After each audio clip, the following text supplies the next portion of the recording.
ശബരിമലയിൽ നമ്മൾ വിചാരിച്ച കൊള്ളയല്ല നടന്നത്. രമേശ് ചെന്നിത്തല എന്തായാലും ഒരു സത്യം പറയാൻ തീരുമാനിച്ചു. അതായത് 500 കോടിയുടെ സാമ്പത്തിക ക്രമക്കേട് നടന്നിട്ടുണ്ടെന്ന് പറയുമ്പോൾ ദ്വാരപാലക വിഗ്രഹങ്ങളിലും അല്ലെങ്കിൽ വിഗ്രഹ പാളികളിലും ഒതുങ്ങുന്നതല്ല അത്. പഞ്ചലോക വിഗ്രഹങ്ങളൊന്നും തന്നെ ശബരിമലയിൽ ഇല്ല എന്നാണ് പറയുന്നത്. അങ്ങനെയാണെങ്കിൽ അയ്യപ്പ വിഗ്രഹവും പഞ്ചലോക വിഗ്രഹമാണ്. അയ്യപ്പൻ അവിടെ ഉണ്ടോ ഇല്ലയോ എന്നുള്ളത് ഇപ്പോഴും ഒരു ചോദ്യമാണ്.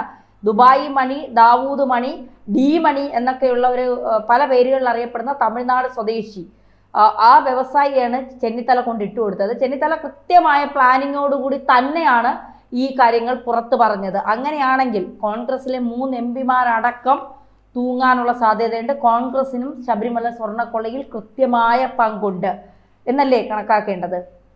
അതെ, നമ്മൾ പറഞ്ഞതുപോലെയല്ല കാര്യങ്ങൾ. കൃത്യമായിട്ട് അന്വേഷിച്ചാൽ, അതായത് സ്വർണം കട്ടത് സഹാക്കളല്ല അയ്യപ്പ, സ്വർണം കട്ടതിൽ കോൺഗ്രസിന് പങ്കുണ്ട് അയ്യപ്പ, അങ്ങനെ കോൺഗ്രസിന് പങ്കുണ്ട്, പലർക്കും പങ്കുണ്ട് അതിനകത്ത്. അതുകൊണ്ടാണ് ഈ വിഷയം വലുതാവാതിരിക്കുന്നത്, ഒതുക്കി വെച്ചിരിക്കുന്നത്, മറച്ചു വെച്ചിരിക്കുന്നത്. പോറ്റിയെ കേറ്റിയെ എന്നുള്ള പാട്ട് സാധാരണക്കാരൻ്റെ ഇടയിൽ ഇറക്കി ആനന്ദം കൊണ്ടപ്പോൾ പോറ്റിയെ കേറ്റിയത് എന്ന് തൊട്ടാണെന്നുള്ള കാര്യം ആലോചിക്കേണ്ടി വരും. ആരാണ് കേറ്റിയത്? 2007 പോറ്റി അവിടെ വരുന്നത്. 2007 മുതൽ 2017 വരെയുള്ള കാര്യങ്ങൾ അന്വേഷിക്കുമ്പോഴാണ് ശബരിമലയിൽ നിന്ന് ഏറ്റവും വലിയ വെളിപ്പെടുത്തൽ. ശബരിമലയിൽ നിന്ന് പഞ്ചലോക വിഗ്രഹം, ഡി മണി, ദുബായ് മണി അല്ലെങ്കിൽ ഈ പറയുന്ന തമിഴ്നാട്ടുകാരൻ കടത്തിയിരിക്കുന്നു. അതായത് പഞ്ചലോക വിഗ്രഹം ശബരിമലയിൽ അതിനു വേണ്ടി ഒന്നുമില്ല. ഒറ്റ വിഗ്രഹമേ ഉള്ളൂ, പഞ്ചലോക വിഗ്രഹം. ഒറ്റ വിഗ്രഹമേ ഉള്ളൂ, ശാസ്താവിൻ്റെ വിഗ്രഹമാണ്. മനസ്സിലായോ? ആ വിഗ്രഹം മാത്രമാണോ കടത്തിയത്? അതോ ഇനിയും വ്യക്തത വരേണ്ടതുണ്ട്. പഞ്ചലോക വിഗ്രഹം കടത്തിയിട്ടുണ്ടെങ്കിൽ ഇതായിരിക്കുമല്ലോ. അപ്പം നമ്മൾ ഈ പറയുന്നത് പോലെ നമ്മൾ വെളിയിൽ നിന്ന് നോക്കിക്കാണുന്ന അയ്യപ്പ വിഗ്രഹം യഥാർത്ഥമാണോ എന്ന് സംശയിച്ചാൽ കുറ്റം പറയാൻ ഒക്കാത്ത വിധത്തിലെ കാര്യങ്ങൾ പോകുന്നു. അല്ലെങ്കിൽ പിന്നെ വേറെ എവിടുന്നേലും വേണം. മൂരിബാബു ഈ പറയുന്ന പോലെ കോട്ടയത്തൊരു അമ്പലത്തിൽ കള്ളക്കടത്ത് നടത്തിയവനാണ്. അവിടുന്ന് 7.5 പൊന്നാനെ പൊക്കാൻ നോക്കിയപ്പോൾ നാട്ടുകാർ പറഞ്ഞു ഇതങ്ങനെ ഇരുന്നോട്ട് കുഴപ്പമുള്ള രീതിയിൽ ഇരുന്നോട്ട് എന്നുള്ള രീതിയിൽ ഇല്ല, കൊണ്ടുപോയിട്ടില്ല. നാട്ടുകാർ പറഞ്ഞു കൊണ്ടുപോകണ്ടായിരുന്നു, അതങ്ങനെ ഇരുന്നോട്ടെന്ന് പറഞ്ഞു. ഇത് പുനരുദ്ധാരണം വേണ്ട, ഇയാൾ വെളുപ്പിക്കേണ്ട, അവർക്ക് മനസ്സിലായി. അതുകൊണ്ട് അവിടെ ഇരിപ്പുണ്ട്, കൊണ്ടുപോയിട്ടില്ല.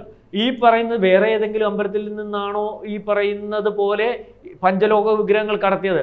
അതുപോലെ തന്നെ വേറൊരു കാര്യം പപ്പൻ പറഞ്ഞു, അയാൾ കള്ളനാ, പപ്പൻ പറഞ്ഞു ഞാൻ കള്ളനാ, ഞാൻ മോട്ടിച്ചു, ഞാൻ ഒപ്പിട്ട് കൊടുത്തു, കാര്യം ശരിയാ. പക്ഷേ ഞാൻ പറയുന്നൂടെ കേക്ക്.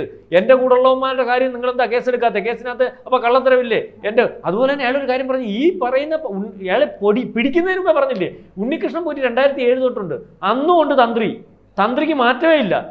അല്ലെങ്കിൽ ഇയാളുടെ അച്ഛനാ, അന്നുകൊണ്ട് മന്ത്രി, അന്നുകൊണ്ട് ദേവസ്വം ബോർഡ് പ്രസിഡന്റ്. നിങ്ങൾ അതിനു മുമ്പ് നടന്ന ഈ പറഞ്ഞ 2015 നടന്ന സംഭവം കോൺഗ്രസ് ഇരിക്കുമ്പോഴാ 18-ാം പടി അവിടെ എല്ലാം ഈ പഞ്ചലോകം കൊണ്ടുള്ള വിഗ്രഹങ്ങളുണ്ട്.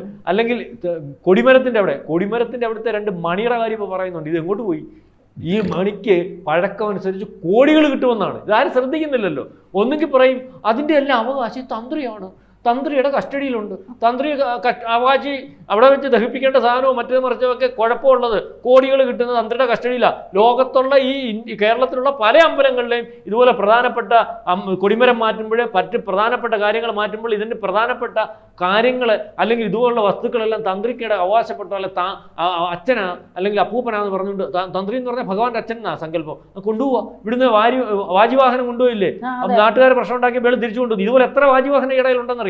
അപ്പോൾ ഇതിനകത്ത് ഈ പറഞ്ഞ പോലെ വ്യവസായി വെളിപ്പെടുത്തിയ വിവരം, രമേശ് ചെന്നിത്തല കൊടുത്ത മൊഴി, രമേശ് ചെന്നിത്തല നിസ്സാരമായിട്ടല്ല എടുത്തത്. അയാൾ പ്രതിപക്ഷ നേതാവായിട്ടിരിക്കുമ്പോഴും ആക്ഷേപങ്ങൾ ഉന്നയിക്കുമ്പോൾ വ്യക്തത വരുത്തി, കൃത്യത വരുത്തി, തെളിവോടുകൂടിയാണ് കൊടുത്തിട്ടുള്ളത്. പക്ഷേ അദ്ദേഹത്തിൻ്റെ ആക്ഷേപങ്ങൾ പിൽക്കാലങ്ങളിൽ ശരിയാണെന്ന് വന്നെങ്കിലും ആ പറയുന്ന സമയത്ത് ജനം ഏറ്റെടുക്കുന്നതിനകത്തൊരു കുറവ് വന്നു. അപ്പോൾ ഈ ശബരിമല വിഷയത്തിനകത്ത് ഇദ്ദേഹം ഈ ആൻറ്റിക് ബിസിനസ് നടത്തുന്ന ആളാണ് പറഞ്ഞു 500 കോടി രൂപയുടെ ബിസിനസ് നടന്നു. അത് 2017-20 ഇടയ്ക്ക് വെച്ചാൽ നടന്നാ പറയുന്നത്. പഞ്ചലോക വിഗ്രഹങ്ങൾ കടത്തിയെന്ന് പറഞ്ഞ് ഡി മണി എന്ന് പറയുന്നവനെ ഇത്രയും വ്യക്തത വരുത്തി പറയുമ്പം അന്വേഷിക്കേണ്ടേ SIT. ഇനിയിപ്പോൾ കോടതി ഏത് രീതിയിൽ അന്വേഷിപ്പിക്കും? SIT എന്തുകൊണ്ട് ഈ പറയുന്നത് പോലെ ഇത് വിപുലമാക്കുന്നില്ല? ആരെ സംരക്ഷിക്കുന്നതിന് വേണ്ടിയാണ്? അത് ഒരു പപ്പനെയും അല്ലെങ്കിൽ ഒരു വാസുവിനെയും ഒക്കെ കോടതി എന്ന് പറഞ്ഞതുകൊണ്ട്, അല്ലെങ്കിൽ കോടതിക്ക് പരിശോധിച്ചാൽ ഇവരിരുന്നപ്പോഴാണല്ലോ ഈ നടന്ന ക്രമക്കേടെന്ന് കണ്ടുകൊണ്ട് അവരെ മാത്രം പിടിച്ചങ്ങ് അകത്തിട്ട് അവിടെ വെച്ച് ക്ലോസ് ചെയ്യാൻ പോവുകയാണ്. ഇപ്പോൾ സോണിയാഗാന്ധി MP ആണ്, ഇയാളുടെ കൂടെ ഇരിക്കുന്ന പ്രകാശ് MP ആണ്, ഇയാളുടെ കൂടെ ഇരിക്കുന്ന പത്തനംതിട്ട ആന്റണി MP ആണ്. ഇയാൾക്കൊക്കെ ഇവരുമായിട്ടുള്ള ബന്ധം എന്താണ്? ഇവിടുത്തെ കോൺഗ്രസ് നേതാക്കന്മാർക്ക് പോലും സോണിയാഗാന്ധി കാണാൻ പ്രയാസമാണ്. Z കാറ്റഗറി സെക്യൂരിറ്റിയുള്ള സ്ത്രീയാണ്.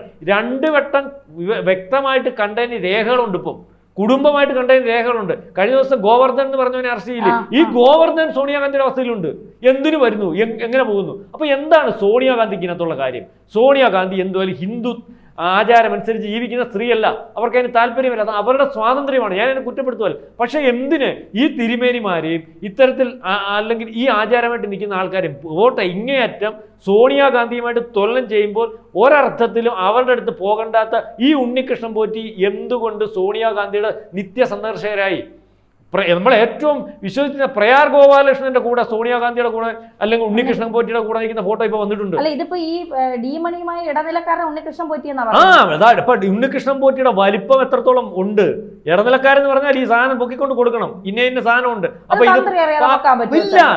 അതാണ് അതിനകത്ത് ഇടനിലക്കാരെന്ന് പറഞ്ഞാൽ ഇയാള് ഇന്ന് നിന്നിട്ട് ഈ മറ്റ് വ്യവസായികളുമായിട്ട് ഇതുപോലുള്ള ആൾക്കാരുമായിട്ട് കമ്മ്യൂണിക്കേഷൻ നടത്തും. എന്നിട്ട് ഇന്ന സാധനങ്ങൾ അവൻ്റെ അടുത്ത് പറയും കൊണ്ടുപോവാ. അപ്പോൾ ഇത് കൊണ്ടുവന്നിട്ട് തന്ത്രി എടുത്ത് പറയും. തന്ത്രി പറയും അപ്പോൾ 18-ാം പടിയുടെ കീഴിലൊരു ചോർച്ചയുണ്ടല്ലോ, അത് ഇളക്കിപ്പണിയണം, ഭഗവാൻ അതിന് താല്പര്യപ്പെടുന്നു, ഇതാ പുള്ളിയുടെ പറച്ചിൽ.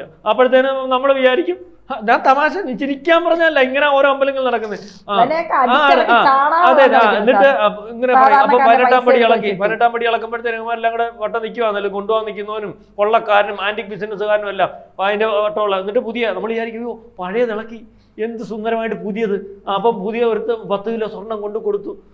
അതിനകത്തുനിന്ന് ഇവന് കമ്മീഷൻ കിട്ടി. അല്ലെങ്കിൽ ഈ സ്വർണ്ണത്തിന്റെ 10 കിലോ സ്വർണ്ണത്തിന് 10,000 കട്ടിയാണ് മറ്റേന് കിട്ടുന്നത്, അടിച്ചു മാറ്റി കൊടുക്കുന്നതിന്. എന്നിട്ട് പിന്നെ പുള്ളി വന്ന് നോക്കുമ്പോൾ അത് കച്ചവടം കഴിഞ്ഞു. അടുത്ത കച്ചവടത്തിന് വന്നിരിക്കുമ്പോഴാണ് അതാണ്ട് ഭഗവാന്റെ വാതിൽപ്പാടി അതിർത്തി ഉണ്ടല്ലോ, ഭഗവാന് അത് മാറ്റണമല്ലോ. അപ്പോൾ ഉടനെ അനൗൺസ് ചെയ്തുപോലെ ഭഗവാൻ അതിർത്തി വന്നു, ചാത്താവ് പറഞ്ഞു, വന്നു. ഇയാളിതാ പറയുന്ന മൊത്തം. അപ്പം ഇതിങ്ങനെ ഇളക്കി ഇവന്മാർ അവസാനം ഈ പഞ്ചലോക വിഗ്രഹം കടത്തിയിട്ടുണ്ടെന്നുള്ള മൊഴി വാസ്തവമാണെങ്കിൽ ഇത്രയും വ്യക്തത വരുത്തി, അല്ലെങ്കിൽ ഇത്തരം കൃത്യമായിട്ടൊരു അന്വേഷണ ഉദ്യോഗസ്ഥന് മുമ്പിൽ ഒരു വ്യവസായി ആന്റിക് ബിസിനസ് നടത്തുന്നവൻ പറയണമെന്നുണ്ടെങ്കിൽ ശബരിമലയിൽ പഞ്ചലോക വിഗ്രഹമായിട്ടുള്ളത് ശാസ്താവിൻ്റെ മാത്രമാണ്. നമ്മൾക്ക് ചന്ദനം പോലും ദൂരെ നിന്ന് എറിഞ്ഞു നടക്കുന്ന, അല്ലെങ്കിൽ ദൂരെ നിന്ന് മാത്രം കയറാൻ സാധിക്കുന്ന, അല്ലെങ്കിൽ അതിനകത്ത് കയറാൻ പറ്റുന്നത് തന്ത്രിക്കും മേൽശാന്തിക്കും അതിനോടനുബന്ധിച്ചിട്ടുള്ളവർക്ക് മാത്രമാണ്. അപ്പോൾ അത് എങ്ങനെ പരിശോധിക്കും, ഏത് രീതിയിൽ പരിശോധിക്കും എന്നുള്ളതാണ് ഇപ്പോൾ ഏറ്റവും വലിയ പ്രശ്നം. അതായത് വലിയ കൊള്ള ശബരിമലയിലെ പ്രധാനപ്പെട്ട പുരാവസ്തുക്കളായിട്ടുള്ള എല്ലാം കടത്തിയിരിക്കുന്നത്. ഏറ്റവും അവസാനം വാസു പറഞ്ഞൊരു മൊഴി കേട്ടില്ലേ, എവിടാടോ ഇതിൻ്റെ റെക്കോർഡ്, എവിടെ ഇതൊക്കെ സ്വർണ്ണം എന്നുള്ള റെക്കോർഡ് പോലും ഇല്ല. പിന്നെ എന്നെ അങ്ങനെ എന്തിനെ പിടിച്ചിട്ട് ചെമ്പാന്ന് ഞാൻ പരിശോധിച്ചപ്പോൾ മനസ്സിലായെന്ന് പറഞ്ഞിട്ടല്ലേ ജാമ്യത്തിന് വേണ്ടി കൊടുത്തിരിക്കുന്നത്. അതായത് ഇതിനകത്തങ്ങ് ഒരു റെക്കോർഡും ഇല്ല. ഒരു രീതിയിലും കൊള്ള നടത്തിയാൽ പിടിക്കാൻ പറ്റുന്ന രീതിയിലേക്കുള്ള സാഹചര്യങ്ങളില്ല.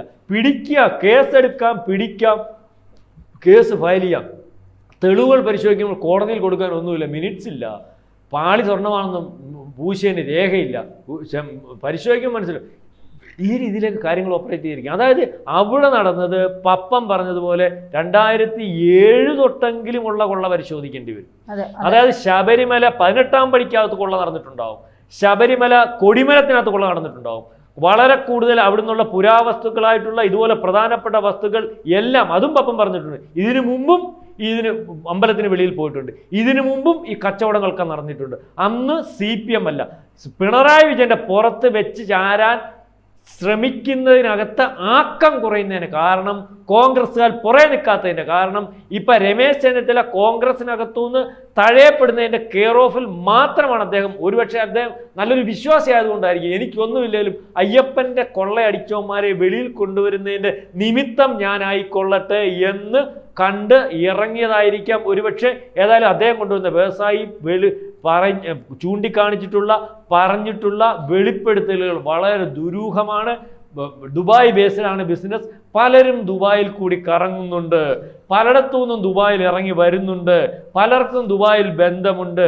അത് കോൺഗ്രസ്സുകാർക്കായാലും BJPക്കാർക്കായാലും മാർക്സിസ്റ്റ് പാർട്ടിക്കാർക്കായാലും എന്തായാലും ഇത് അന്വേഷിച്ചാൽ, സത്യസന്ധമായാൽ വലിയ കൊള്ള, അതായത് നമ്മൾ ഉദ്ദേശിക്കാത്ത രീതിയിലുള്ള കോടാനുകോടി രൂപയുടെ കൊള്ളയും ഒരുപക്ഷെ ആൾക്കാർ വിശ്വസിച്ച് തലക്കുഴിഞ്ഞ് ഇട്ട് സായൂജ്യമിടുന്ന ശബരിമലയിലെ ശാസ്താവ് പോലും അവിടെ ഉണ്ടോയെന്ന് വ്യക്തത വരുത്തി, കൃത്യത വരുത്തി പറയുന്ന രീതിയിലേക്കുള്ള അന്വേഷണവും അതിൻ്റെ ഒരു വിവരങ്ങളും വെളിയിൽ വരേണ്ടതായിട്ടുണ്ട്. ഏതായാലും സംശയത്തിന്റെ നിഴലുകൾ നമ്മൾ വിചാരിക്കുന്നത് പോലെയല്ല. ഒരു പാളിയിലും ഒരു ദ്വാരപാലക ശില്പത്തിലും ഒന്നും ഒതുങ്ങുന്നതല്ല. ശാസ്താവിലേക്ക് ചെന്ന് നിൽക്കുന്നു കൊള്ള അല്ലെങ്കിൽ സംശയം എന്ന് വിചാരിക്കേണ്ടി വരും.